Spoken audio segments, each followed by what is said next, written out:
Hazrat Abdullah bin Umar radiyallahu anhu reports that Hazrat Umar bin Khattab radiyallahu anhu saw a silken robe near the gate of the mosque.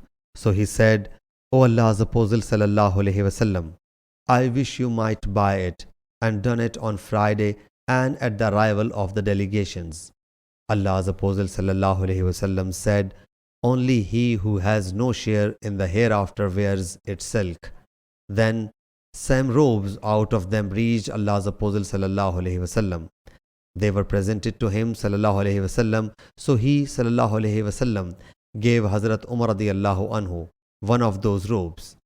Hazrat Umar radiyallahu anhu said, O Allah's Apostle sallallahu alaihi wasallam, you have given me this robe to wear, whereas you have said that about Utraid's robe.